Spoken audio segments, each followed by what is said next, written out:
Good morning, friends. Welcome to the YouTube channel Advocate Amit Kumar Gupta. In my series on the income tax cases, the case which I am going to discuss today is a Supreme Court judgment which has been decided in 2010, and the name of the case is CIT versus Kelvinator of India Limited. The matter has been reported in 320 ITR, page number 561. Friends, we all know that section 147, 148, there are some changes in the finance budget 2021, and in 22 also there were some changes. But the basic structure of section 147, 148 is same. There are some basic principles which apply to the reassessment. One basic principle of reassessment is that it is not done only on the basis of the pretense.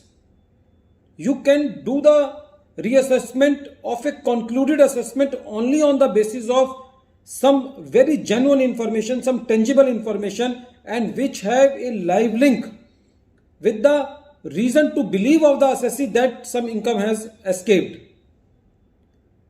In this particular case, the court held a very important thing, that after 1989, the only condition which remain in section 147, 148 is that the assessing officer has to record the reasons in writing, meaning thereby that at the time of issuing the notice, the reason should be recorded in writing. For example, there is one reason for reopening the case, but that reason has not been recorded. But when the matter goes to the writ court or in the appellate, the assessing officer cannot say that I have this one reason at the time of reopening and there were two more reasons which were not recorded, but those were in my mind. So those reasons will not be applicable for reopening the case of the assessee. Whatever the reasons the assessing authority have should be recorded in writing so that a finality can be given in the litigation that this was in the mind of the assessing officer at the time of reopening of the case. The second thing is that for reassessment, there should be some tangible material. The reassessment should not be opened only on the basis of some gossips or hunch or some rumor, because rumor cannot become the base of opening the assessment of an assessee for beyond 4 years, because the assessee has to collect a number of the papers retaining so much of the documentation for such a long period, and now in the new regime it has gone up to the 10 years. Try to imagine how is it possible for an assessee to keep the documents for such a long time, and when the reassessments are being opened just for any information which is coming into the portal of the department, which is termed as inside portal. The information of A is in the inside portal of B. There is no sanctity of that information.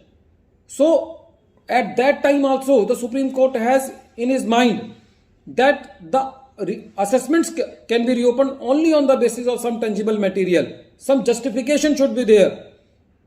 If an assessee who is filing a return of income of rupees 5 lakh for the year, but the notices are coming that cash of 100 crores has been deposited into the account of the assessee without even examining the bank statement of the assessee, and when the notices are being sent and the assessee is giving the reply that this is my bank statement, please tell me in which account I have deposited the cash. Even without examining this information also, the cases are being reopened. So at that time also the court said that the tangible material should be there before opening the reassessment under section 147, 148. The court also said that the AO cannot reopen the case on the basis of the change of opinion. You completed the assessment under section 143, subsection 3, you examined all the facts, but now some information comes, and if that information is not relevant for reopening the case, even then you reopen the case. So this is not allowed.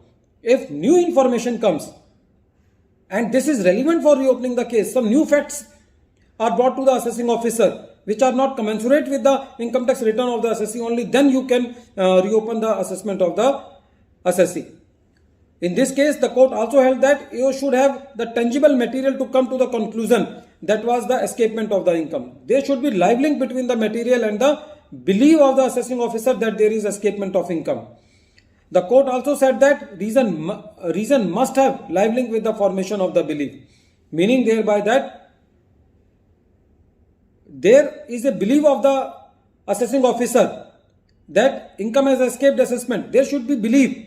The court is not saying that sufficiency of the belief, but at least the belief should be there. The belief can be correct or not. But the court is saying that even if the rule is there that the only requirement is that there should be belief, the sufficiency of belief is not required. But you cannot reopen the case only on the basis of the pretense. This is the main crux of the judgment. Friends, at the end of this video, I am once again repeating the name of the case. The name of the case is CIT versus Kelvinator of India Limited, and this case has been decided in 2010. The case has been reported in 320 ITR at page number 561. Thank you, friends.